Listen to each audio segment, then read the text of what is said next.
Mark Jacobs, and I am the co-founder of City State Entertainment. That's those guys over there. I'm here today to talk to you about something that everyone in the studio is excited about. It is this Kickstarter project for a game called Camelot Unchained, working title only. Camelot Unchained is a massively multiplayer online role-playing game, and over the next few minutes, I'm going to talk a little bit about myself, a lot more about the game, and about the studio that hopes to make this game with your help. So thank you very much for coming to our Kickstarter page and watching this video. Hey, welcome back. Earlier I said I was only going to talk about myself for a little bit, and I promise I will. In order to do that, I am going to name, or try to name, every game that I've worked on in over 30 years of making games in 30 seconds or less. So ready, set, go. Galaxy, Aridath, Dragon's Gate, Aridath 2, Mage Storm, Splatterball, Darkness Falls, Castles 2 Online, Silent Death Online, Independence Day Online, Godzilla Online, Spellbinder, Splatterball Plus, a little game called Dark Age of Camelot, and all the expansion packs like Shrouded Isles, Imperator Online, Warhammer Online, and March on Oz.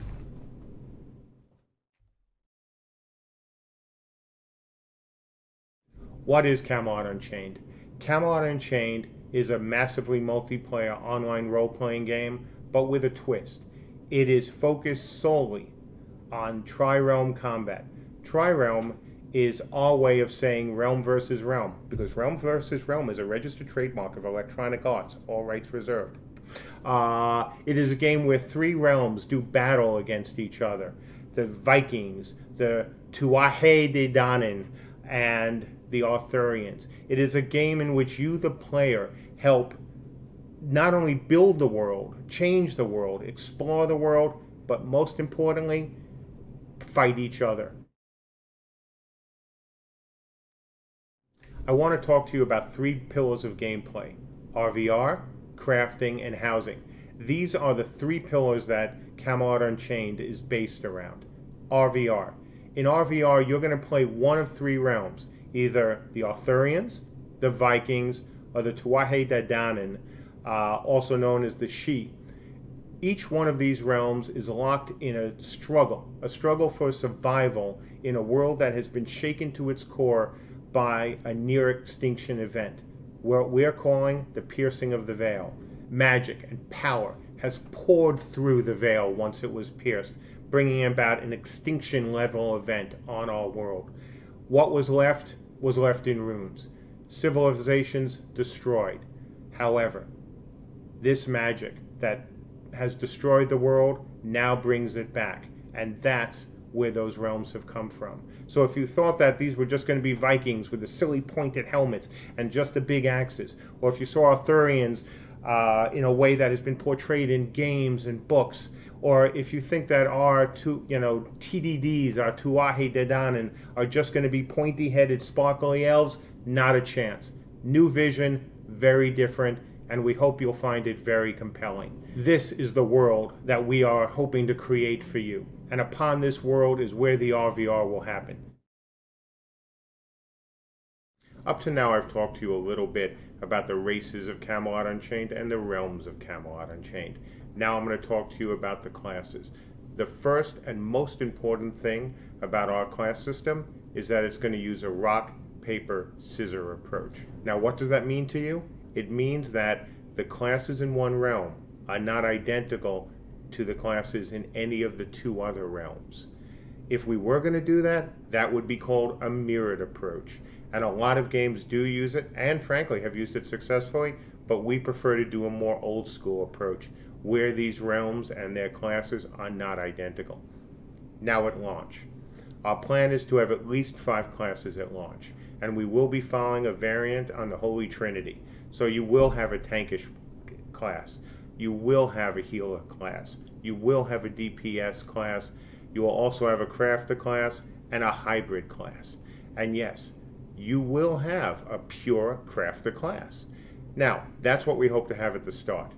Depending on what happens with our Kickstarter, if we reach some of our stretch goals, then we'll add some more classes. And we certainly hope to add more classes over the lifetime of the game, because frankly, it's fun to be able to do that, and I think it's important to help keep the game fresh. What we are going to do here is to look at each of the classes, whether they belong to the Trinity or the non-Trinity, and look for mechanics that are different, a little bit more interesting. And part of the reason we can do that, because this is a purely RVR game, without having to worry about PvE and having to worry about how people are going to defeat the NPCs. All we have to worry about is how you're going to defeat the other players. And that allows us a great deal of freedom, and we hope to explore that in our class system, as well as our racial system, realm system, and crafting system, which I'm going to tell you more about next. There have been some great crafting systems over the years, but ours is going to be a little bit different. Our crafting system is, first of all, totally player driven.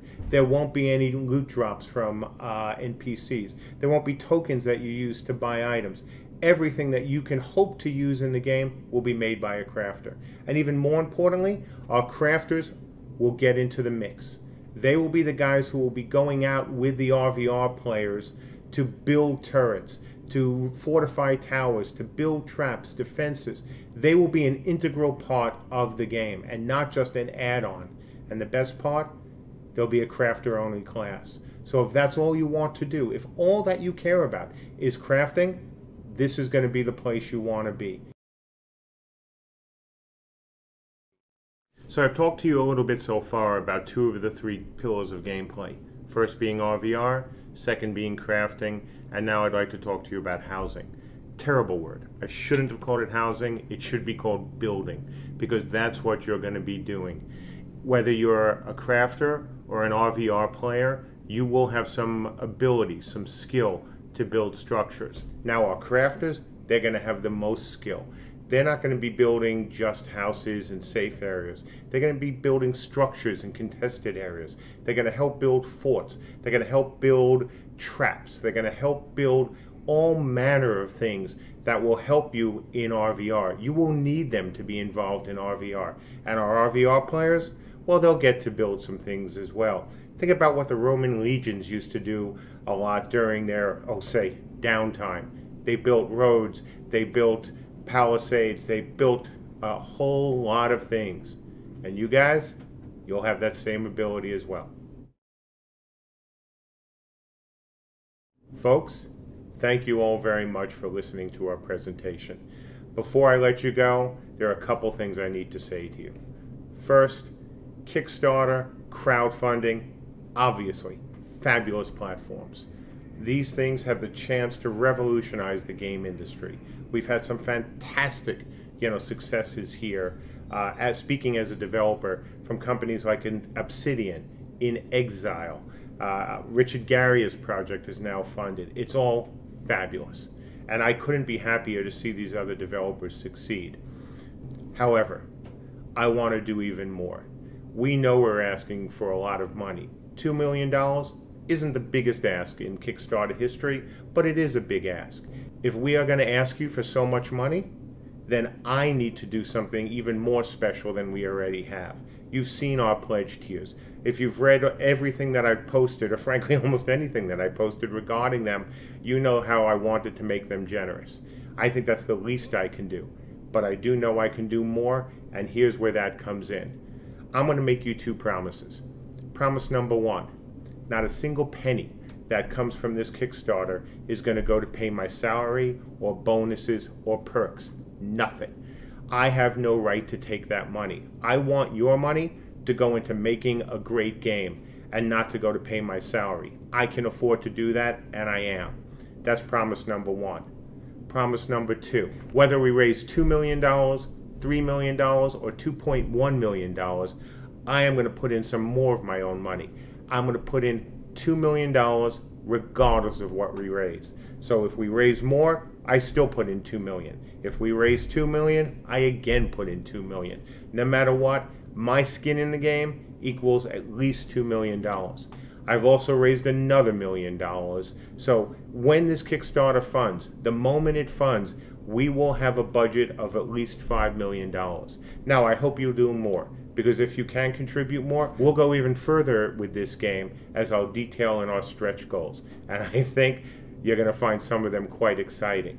So, let me review. I'm making 2 promises. 1, not a penny from this Kickstarter money goes to me personally. Second, that I am going to put in $2 million regardless of the amount that this project funds, as long as it funds.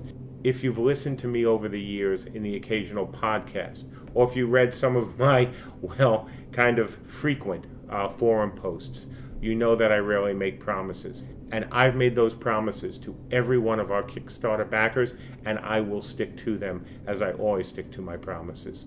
You can count on that. So, what I've hoped we showed you is an exciting vision for Camelot Unchained. I've talked to you about everything that we can in this video about the game. I've talked to you about the realms, the races, the classes. I've talked to you about the pillars of gameplay, whether it's RVR, crafting, or housing. I've talked to you about our promises. I've talked to you about everything that we hope to do with this game, but we need your support to do it.